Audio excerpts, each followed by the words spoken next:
Salam sejahtera untuk kita semua. Pelajaran Sekolah Sahabat dengan tema utama Kejadian, pelajaran keempat, Air Bah. Kamis 21 April, Perjanjian bagian kedua. Bacalah Kejadian 8 ayat 21 sampai Kejadian 9 ayat 1. Apakah pentingnya komitmen Tuhan untuk pelestarian kehidupan? Bagaimanakah berkat Tuhan memenuhi komitmen itu? Komitmen Tuhan untuk melestarikan kehidupan adalah tindakan anugerah. Itu bukan karena kebaikan manusia. Tuhan memutuskan untuk memelihara kehidupan di bumi meskipun manusia jahat. Kejadian 8 ayat 22 secara harfiah berbunyi, selama bumi masih ada, yaitu selama bumi ini masih ada, musim akan datang dan pergi, dan kehidupan akan dipertahankan. Singkatnya, Tuhan tidak menyerah pada ciptaannya.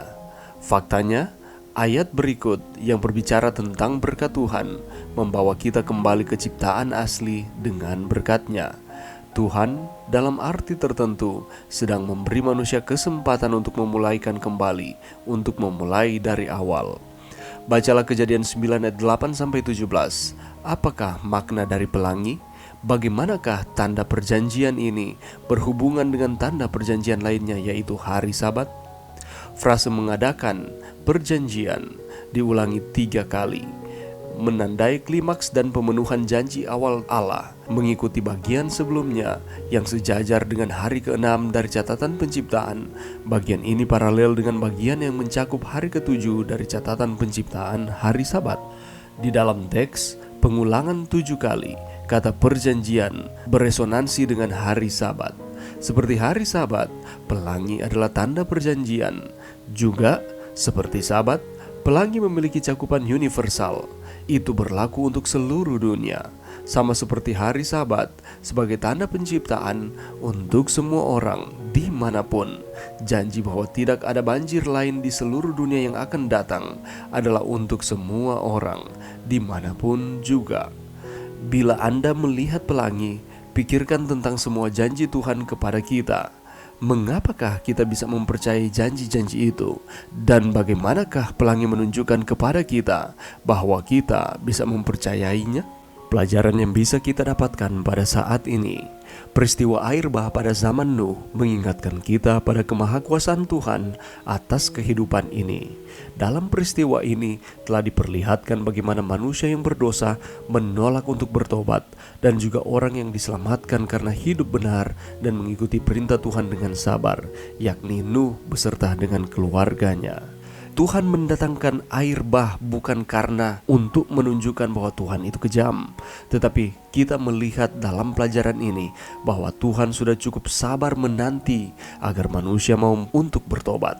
Namun justru mereka menertawakan kasih karunia yang Tuhan berikan kepada mereka. Dari peristiwa ini juga kita mendapatkan pelajaran bahwa Tuhan berkuasa untuk membinasakan, tetapi Dia berkuasa juga untuk menjanjikan dan memberikan kehidupan yang baik bagi manusia. Tuhan telah mengadakan perjanjian dengan Nuh, sehingga ini bukanlah perjanjian biasa saja, tetapi suatu perjanjian yang datang dari Tuhan untuk kebaikan kehidupan dunia ini.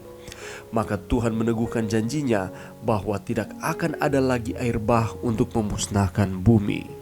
Melalui perjanjiannya ini, Tuhan hendak menyatakan dirinya kepada Nuh, bahkan kepada kita saat ini, bahwa Dia adalah Allah yang berkuasa. Namun kemahakuasaannya itu bukanlah kekuasaan yang sewenang-wenang, tetapi Tuhan akan menjalankan kemahakuasaannya dengan kasih dan kesetiaan yang kekal kepada janji-janjinya yang Ia telah berikan. Tuhan membuat tanda atas janjinya itu, bahwa Allah tidak akan melupakan janjinya dan kita tidak akan juga melupakan janji Tuhan, yaitu dengan meletakkan busurnya di awan, atau busur yang lebih kita kenal dan pahami pada saat ini ialah pelangi. Perjanjian Allah tidak hanya ditujukan kepada Nuh dan keturunannya, tetapi Allah menyatakannya juga kepada semua makhluk hidup yang ada di bumi ini.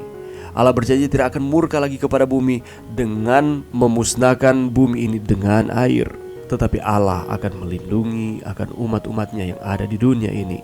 Dalam perjanjian tersebut, Allah adalah pihak yang tidak pernah lalai terhadap janjinya.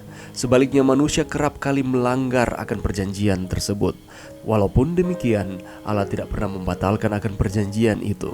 karena Allah mengasihi manusia, karena kita diciptakan sebagai gambar dan rupanya. Sebagai manusia juga, kita harus memiliki tekad dan kesetiaan untuk senantiasa memegang perjanjian yang telah Allah buat dengan kita.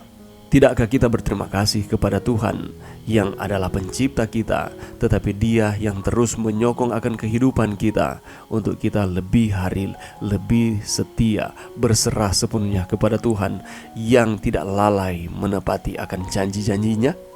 Terima kasih atas janji kehidupan dan pemeliharaan. Ketika kita melihat pelangi, itu menandakan bahwa Allah mengasihi manusia dengan memberikan perjanjian perlindungannya kepada kita. Mari berdoa. Terima kasih Tuhan atas firman-Mu pada saat ini. Bantu kami Tuhan untuk kami terus setia terhadap perjanjian yang telah Tuhan buat dengan kami manusia. Ini doa kami di dalam nama Yesus. Amin.